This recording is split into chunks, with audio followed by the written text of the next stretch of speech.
Dan lagi pula kita khawatir kalau tiba-tiba Gibran yang naik. Nah itu dia yang saya bilang. Saya bilang kalau Gibran naik kan bagus. Nah itu yang saya bilang, Bu.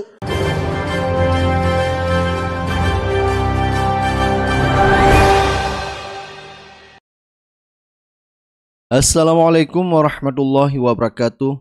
Jadi lagi viral di sosial media yaitu Ahok menyoroti riwayat penyakit Prabowo. Ahok khawatir Gibran akan naik jadi presiden. Jadi Ahok mengatakan Prabowo tidak layak dipilih untuk dijadikan presiden. Prabowo yang sudah berumur 72 tahun sudah memiliki riwayat penyakit. Jadi memiliki sikap temperamen serta tidak bisa bekerja. Jadi kata Ahok, Gibran juga tidak memiliki bukti kerja nyata selama memimpin di Solo. Ahok sangat khawatir ya, bisa-bisa Gibran ini akan naik jadi presiden menggantikan Prabowo karena kesehatannya sudah tidak mungkin pada saat ini. Tapi persoalan pilih presiden, kita tidak mau pilih orang yang sudah tidak sehat. Kita tidak mau pilih orang yang emosional. Kita tidak mau pilih orang yang tidak terbukti bisa kerja. Nah, ini presiden loh. Dan lagi pula kita khawatir kalau tiba-tiba Gibran yang naik. Nah itu dia yang saya bilang. Saya bilang kalau Gibran naik kan bagus. Nah itu yang saya bilang, Bu. Ibu sih sudah 82 Bagus tahun, apanya? saya nggak bisa berdebat sama ibu ya. Tapi presiden, kalau cuma 2 tahun, karakter teruji kalau ada kekuasaan. Sekarang saya mau tanya, di mana ada bukti Gibran bisa kerja selama wali kota? Terus ibu kira Pak Jokowi juga bisa kerja? Nah makanya kita bisa berdebat itu. Saya lebih tahu, makanya saya nggak enak ngomong depan umum. Tapi kalau ibu mau pilih Pak Prabowo pun itu hak ibu. Tapi saya mau sampaikan juga, tidak fair kalau kita pilih presiden bukan berdasarkan kemampuan kerja. Itu aja dasarnya. Ya, itu aja. Bukankah dia melanjutkan Jokowi apa yang dicita-citakan Soekarno memindahkan ibu kota? Aduh ibu, pindah ibu kota Soekarno maunya Kalimantan Tengah, Bu. Sekarang ibu tahu nggak pindah Kalimantan Timur? Bagi tanah orang yang dikuasai orang banyak 2 juta, 3 juta per meter. Setiap jengkal tanah mau dibangun bayar orang. Orang itu siapa? Geng-geng semua. Makanya ibu, kalau kita bilang mau pindah ibu kota, saya udah usul. Kenapa nggak Kalimantan Tengah seperti usulnya Bung Karno? Tanahnya nggak usah beli. Kenapa mesti paksakan Kalimantan Timur? Kalau mau Kalimantan Timur pun kenapa nggak pakai saja Balikpapan sebagai ibu kota? Kenapa? Karena di Balikpapan itu, Bu, tanah Pertamina itu ribuan hektar. Ribuan hektar. Tinggal kita kasih gratis. Nah, video ini bisa menjadi referensi buat pendukung 02 yang selama ini gagal paham terhadap Prabowo Gibran yang selama ini mengatakan bahwa cukup berhasil memimpin Solo. Kalau kita kasih video dari pendukung 01 mungkin mereka tidak akan percaya karena mereka kan fanatik buta. Tetapi ini kita kasih langsung video dari Ahok sendiri. Ahok merupakan bagian dari pemerintah Jokowi dulu ya. Jadi sama-sama dulu Ahok menjadi wakil gubernur, Jokowi menjadi gubernur ya. Jadi mungkin dengan video Ahok ini bisa membuat pendukung-pendukung 02 ini berpikir gitu ya. Bisa-bisa kalau Prabowo dipaksakan menjadi presiden ya. Jadi segala aturan pun ditabrak, bisa-bisa indikasi kecurangan pemilu pun dilakukan. Maka apa yang disampaikan Ahok bisa saja terbukti ya. Jadi Gibran akan mengambil alih kekuasaan. Dan ini dipastikan ya Jokowi berkuasa lagi. Artinya Jokowi berkuasa melalui anaknya Samsul. Memang kalau kita lihat ya, pendukung-pendukung 02 ini kurangnya literasi. Termasuk tim suksesnya juga ya. Yang baru-baru ini viral yaitu Erick Thohir. Dianggap menyebarkan hoax ya. Jadi jangan heran kalau pendukung 02 itu kurang literasi dan gagal paham terhadap statement dari Anies Baswedan. Di mana Erick Thohir baru-baru saja mengatakan bahwa Anies Baswedan akan membubarkan BUMN dan akan membuat koperasi. Dari Timnas Amin bicara BUMN dibubarkan jadi koperasi. Ya berarti ada 1,6 juta pekerja di BUMN, berarti akan nganggur. Jadi pelepasan 1,6 juta dikala kita membutuhkan lapangan pekerjaan yang sangat dibutuhkan, justru menambah isu pengangguran. Dan ini tentu para pekerja yang sudah membuktikan selama puluhan tahun bagaimana kita bisa menjadi agent of change atau tempat perubahan daripada banyak investasi awal seperti kereta api, airport, ataupun kemarin seperti vaksin, itu BUMN yang bawa untuk dibagikan gratis kepada masyarakat. Nah berarti juga kalau 1,6 juta hilang pekerjaan, ditambah keluarganya, ini menurut saya isu yang tidak sehat gitu. Bisa membuat blunder, dia tidak meng-cross-check dulu statement pertanyaan dari wartawan. Padahal ada video Anies Baswedan yang mengatakan koorporasi, bukan koperasi, koorporasi, jadi perusahaan. Kenapa negara menggunakan korporasi? Karena negara membutuhkan fleksibilitas di dalam mengeksekusi. Nah, Erick Thohir ya, bukan kooperasi, koorporasi. Koorporasi. Jadi Anies itu ya orangnya akademisi. Jadi berbicara intelektualitasnya beda dengan seperti Erick Thohir ya. Jadi jelas di sini Anies itu tidak membuat pernyataan ngawur ya, tidak membuat pernyataan-pernyataan blunder seperti Erick Thohir. Saya di Jakarta nih, mengelola public transport di Jakarta. Saya punya dua pilihan. Saya serahkan kepada Dinas Perhubungan, atau saya membuat PT yang mengelola transportasi. Tapi kami pilih pakai PT. Kenapa? Karena PT ini mudah melakukan kontrak dengan siapa saja.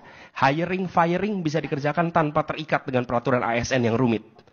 Investasi bisa dilakukan. Kerjasama dengan periklanan bisa dilakukan. Jadi kenapa menggunakan instrumen korporasi? Bukan karena negara mau cari untung, tapi negara membutuhkan fleksibilitas di dalam menjalankan tugas pembangunan itu. Bayangkan kalau transportasi umum diserahkan kepada Dinas Perhubungan. Dia mau melepas aset aja susah. Karena ada aturan in-bank dan lain-lain yang rumit. Tapi ketika ini menjadi korporasi, dia ambil aset mudah, lepas aset mudah, hire mudah, fire mudah. Dan itulah kenapa kita menggunakan korporasi. Jadi ketika negara punya korporasi, jangan dipandang itu sebagai mencari keuntungan. Itu menjalankan tugas pembangunan dengan cara fleksibilitas yang ada di korporasi. Nah, ini yang absen di dalam BUMN kita selama ini. Oke? Kenapa? Ya, salah satu sebabnya karena yang ditugaskan di BUMN hampir selalu berasal dari private sector. Ya, di private sector itu kalau korporasi tugasnya adalah untuk mencari profit, harus. Sementara kalau BUMN, ini bukan salah orang private sectornya. Karena filosofinya tidak diberikan. Itu saya sampaikan tadi. Kalau berada di national leadership, tunjukkan filosofinya. Supaya orang bekerja dengan filosofi yang benar. Sehingga bekal korporasi yang dibawa, dipakai untuk menjalankan nilai yang betul. Dan ini bukan kata Anies. Ini adalah kata founding fathers kita tentang BUMN di Republik ini. Dan ditegaskan di dalam undang-undang tadi. Nah, jelaskan bukan kooperasi tetapi koorporasi ya, perusahaan. Nah, sekelas Menteri BUMN saja bisa-bisanya kurang literasi dan pemahaman ya tentang apa yang disampaikan oleh Anies Baswedan. Dan Anies Baswedan juga sudah membantah ya. Ada jenis informasi yang kalau kita mendengar sudah langsung tahu ini masuk akal atau tidak. Nah, kalau ada jenis informasi yang kita dengar tidak masuk akal dan dikutip oleh yang memegang kewenangan, maka yang memegang kewenangan tidak sedang menggunakan akal sehat.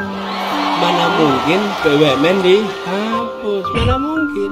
Jadi ketika kemudian itu malah Pak Menterinya yang ngomong, Pak Menterinya memang nggak berpikir kritis gitu. Di mana critical thinkingnya gitu kira-kira? Jadi sudah dipastikan hoax ya?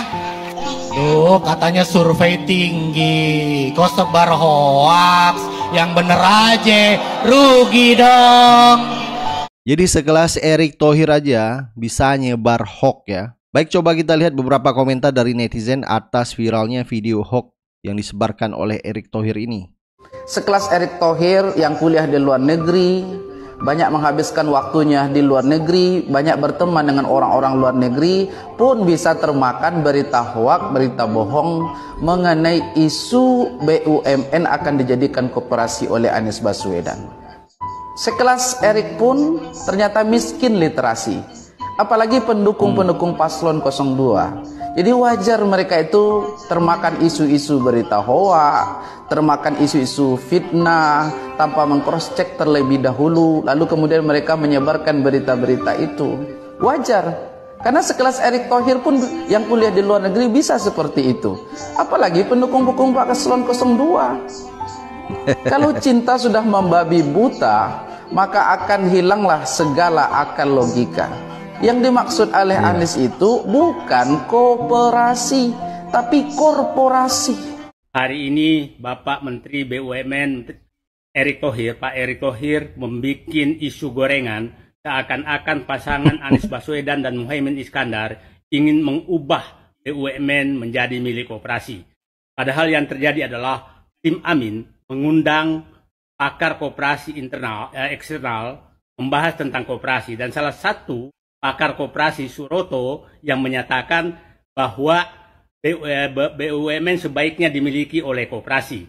Jadi sama sekali tidak pernah ada sikap pasangan Amin untuk mengubah BUMN. Karena pasangan Amin paham bahwa dasar hukum pembentukan BUMN itu adalah pasal 33 Undang-Undang Dasar 45 yang menyatakan cabang-cabang produksi yang penting bagi negara dan menguasai hajat hidup orang banyak dikuasai oleh negara. Itulah dasar hukum pembentukan BUMN.